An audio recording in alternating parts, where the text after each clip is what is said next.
day, everyone. My name is Shola Ogunlaja Iyoho. I will be moderating this panelist event that will be talking about building resilience in schools amidst the COVID and other pandemics. We have a lot of heavyweights here to talk about this, to just give us an idea of what is going on. And of course, this program is brought to you courtesy of HFN Health for Nigeria. This is an NGO that is committed to improving access to healthcare in Nigeria. So they have come together to bring this program to all of us, just so we can have this very important discussion on what we should be doing, even within the schools at this time. And to kickstart this, we're going to have Mrs. Alero Ayida-Otobo. She's a transformation strategist, and she's passionate about reforming educational and health systems here in Nigeria. And she's also the founder of Incubator Nigeria, a development agency that played a significant role in the establishment of growth of organizations like Slum to School. I'm sure a lot of you would have heard about Slum to School if you're in the development phase. Also Teach for Nigeria and Real Foundation. Otobo is the author of Reformers Arise, an inspirational, motivational, dynamic, and life-changing book that is a must-read for any aspiring leader, no matter where you are. Mrs. Otobo, we are glad to have you here. We would have you give us the opening remarks now. How are you? I'm doing very well. Good afternoon, Shala. Good afternoon, Thank you for that kind introduction. You have a beautiful smile. Do you know that? I'm sure people tell you. Yeah, really nice. You're sort of like the room feels a lot brighter just watching you. Thank you. It's very warm welcome to everyone, especially our panelists and our guests for this afternoon. It's my pleasure, honestly, to welcome you on behalf of the Board of Health for Nigeria. I'm so delighted that this is happening. It's our first webinar, but first of several webinars that are being planned. And this one is building resilience in schools amidst COVID-19 and other pandemics. And it's going to be the first of Building Resilience series. Many of us know what we've been through in the last 1 year. It's been unbelievable across the world. No city, no nation has been exempted, including our dear nation, Nigeria. And so what we're doing this afternoon is critical, it's important, lending our voice to the ongoing conversations about how schools are going to cope with COVID-19 and other pandemics, because what is clear that this may not be the last. We had Ebola. After Ebola, this has come, and another one is going to come, as surely as night follows day and day follows night. So we've got to be prepared, and we've got to understand what to do and how to manage, especially the school system. And why I'm especially passionate about this is because, as Shola mentioned, my involvement as a co-founder and board member of Teach for Nigeria. I'm fully convinced that the twin tracks that development of any nation travels on, the train that national development takes place. The twin tracks is education and health. They have to work together in tandem. They have to work together, converging. And one of the things I've noticed after serving in government, in education, is that unfortunately that convergence and that tandem, that coming together, collaborative work between education, Ministry of Education and Ministry of Health has not been as close and as tight as it should be. So I'm very excited about this conversation. I'm excited because Health for Nigeria is emerging as a formidable force to be reckoned with. Our mission is to mobilize a movement of leaders expanding access to high quality primary medical services to all Nigerians.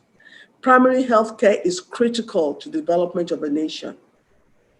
And Health for Nigeria is going to position itself to develop doctors, nurses that are not just doctors and nurses, but carry a leadership mantle that will ensure that when they serve, they're serving not just with the right heart attitude, but they are transforming the environment that they're serving in. They are not just looking after the individuals and primary healthcare.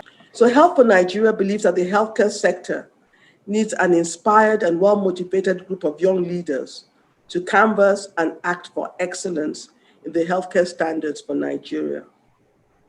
And we have an amazing team that have come together that have put this first webinar series. They've spent time, they've looked for the best of the best, and these are our panelists. And we are determined to become a voice in the healthcare ecosystem. It was my singular privilege to represent the board at one of our major events just a few weeks ago when we launched the Help for Nigeria Nurses School program at Basharun Ojos High School in Ibadan. It was an amazing experience. I could see immediately that Help for Nigeria is poised to make a difference. The excitement in the school, the level of knowledge of information that the children already demonstrate simply because a school nurse has been put in place. I was so impressed. And this is just the beginning. And there are other states that are already inviting Help for Nigeria to come and establish the nurse school program. So as I close, I'd like to talk about what today's event is about. It's a key discussion surrounding the public health and education sectors in Nigeria, which currently suffers from issues like underfunding and mass illiteracy to poor leadership and management. Health for Nigeria wants to add to the conversation. How do we improve the health literacy level of Nigerians?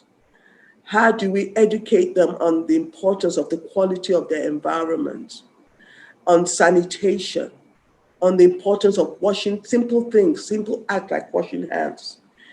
And how do we ensure that our school system imbibes all that we're going to talk about this afternoon? So, like every one of you that has joined as participants, we look forward to hearing a robust and pertinent conversations regarding the compound challenges faced by the health and education sectors in Nigeria and the possible solutions that I hope, will emerge from these conversations.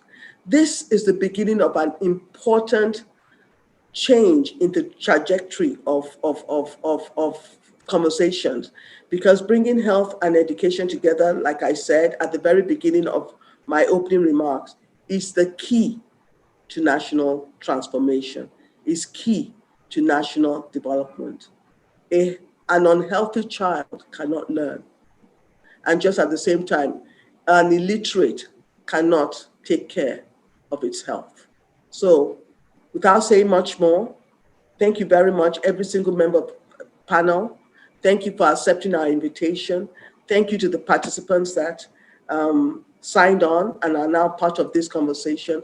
And thank you, Shola, for, I know you're going to be an excellent moderator. So I hand over back to you, wishing you all a very good afternoon. Thank you. Thank you very much, Mrs. Otobo. That was Mrs. Otobo. It was a great speech. We thank you. That was very inspiring, really. Bringing education and health together will take us places in terms of growth, development, and what have you. Thank you for sharing that. And, you know, it's refreshing to see organizations like this, NGOs, spring up with very interesting ideas that can take us forward. You know, we've seen it all. This is new, this is innovative, and we look forward to what Health for Nigeria is bringing to us.